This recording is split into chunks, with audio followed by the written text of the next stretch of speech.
Chinese बहू का देसी कारोबार। सांगसू अब पूरी तरह से भारतीय रंग में रंग चुकी थी। एक दिन वो सास के साथ बाजार जाती है। माँ जी, देखिए ये खिलौने कितने सुंदर है, लेकिन इन्हें कोई खरीद क्यों नहीं रहा है? अरे मेरी चाइनीज गुड़िया, ये चाइना के हैं ना, और हमारे देश में इसे बैन करने की मांग चल रही है, इसलिए। बिल्कुल सही बात माँ जी, बिल्कुल सही।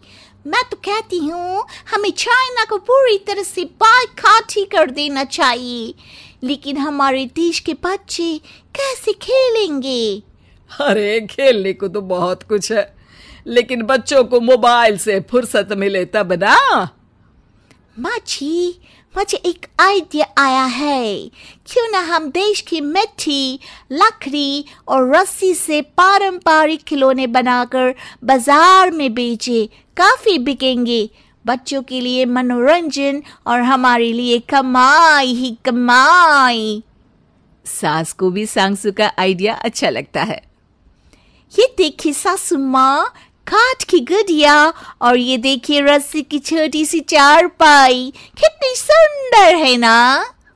अरे स्टील के ये छोटे छोटे बर्तन भी तो कितने सुंदर है बहू।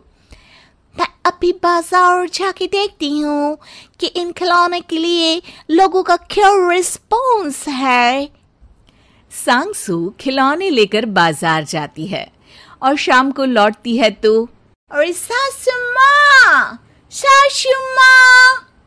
अरे क्या हुआ मेरी चाइनीज गुड़िया, कैसा रहा तेरा खिलौने का रिस्पॉन्स? अरे माँ जी, मजा ही आ गया। पहले तो लोग मेरी शक्ल को देखे और फिर खिलौने को छू कर देखे। एक बुढ़िया तो बोलने लगी, अरे काठ क्या अब चाइना में भी बनने लगा? सास ने उत्सुकता से पूछा, अच्छा फिर क्या हुआ?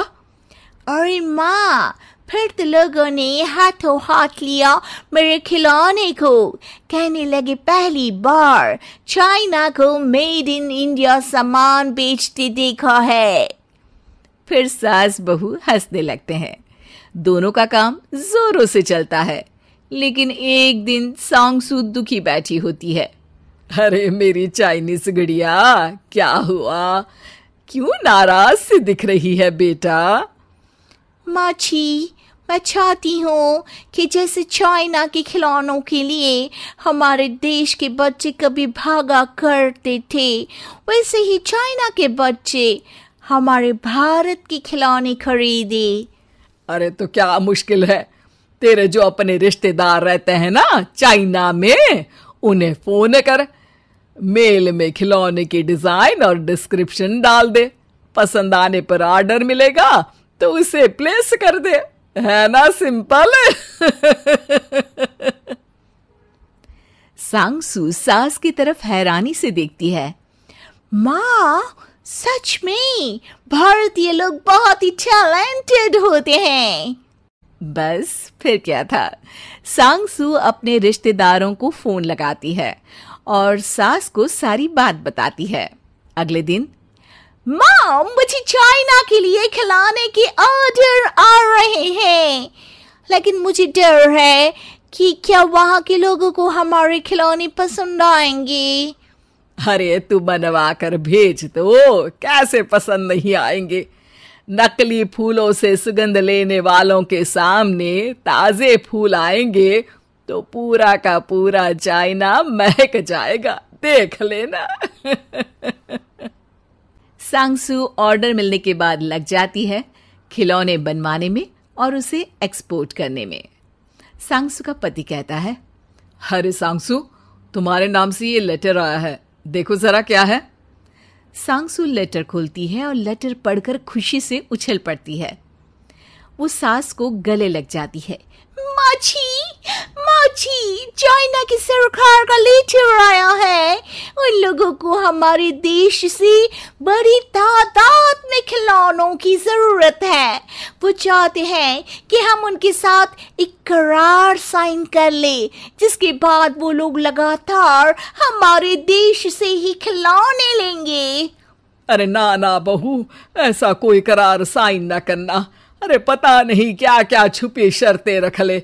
न चाइना वालों का ना कोई भरोसा नहीं है। कैसी बात कर रही है माँ जी? मैं भी तो चाइना की ही हूँ। क्या मेरा भरोसा भी नहीं है आपको? अरे तू तो मेरी चाइनीज गुड़िया है रे पगली। बस मैं तो साइन कर रही हूँ। फिर क्या था, सांग सू करार साइन कर देती है और काम शुरू कर देती है। एक दिन सास के पास फोन आता है। हेलो, कौन? सांग सू रोते हुए फोन में जवाब देती है। माँ, मैं बोल रही हूँ, आपकी चाइनीज गुड़िया। अरे अरे क्या हुआ? तू तो दुकान गई थी ना खिलौने बेचने, फिर रो क्यों रही है? और कहाँ है अभी तू? माँ, मैं पुलिस स्टेशन में हूँ। ये लोग मुझे जेल में डालने की बात बोल रहे हैं। अरे ना ना, तू चिंता न कर, ऐसे कैसे जेल में डाल देंगे हमारी बहू को। सास पुलिस स्टेशन जाती है, जहां पुलिस वाला कहता है, आपकी बहू ने देशद्रोह का काम किया है। उसने चाइना के साथ करार साइन किया है कि वो हमारे देश के खिलौने सिर्फ उन्हीं को बेचेगी। अरे कैसी बात कर रहे हैं पुलिस जी? आप जरा करार को दोबारा पढ़िए। सांग सू हैरानी से सास की तरफ देखती है। पुलिस करार को पढ़ता है, लेकिन उसे कुछ समझ में नहीं आता। वो पन्ना नंबर 72 है ना, उस पर पैरा नंबर 5 जहां साफ लिखा है कि हमारे हर खिलौने में मेड इन इंडिया लिखा होगा और हम अपने देश में बने खिलौने किसी भी देश में बेचने के लिए स्वतंत्र है। पढ़ा आपने? जी जी जी, वो क्या है ना, लड़की चाइना की दिखी तो पकड़ लाए। लेकिन आप तो सही कह रही बहन जी। भाई दरोगा, छोड़ दो चाइनीज लड़की को। माँ, मुझे माफ कर दीजिए, मैंने आपकी बात नहीं मानी। लेकिन ये कैसे हुआ? करार कैसे बदल गया? बेटा, चाइना पर भरोसा करना चांद को दिया दिखाने जैसा है। वो देश कभी नहीं सुधर सकता, इसीलिए मैंने वकील से बोलकर करार बदल दिया था। चल मेरी चाइनीज गुड़िया, रोना बंद कर, अब घर चलते हैं।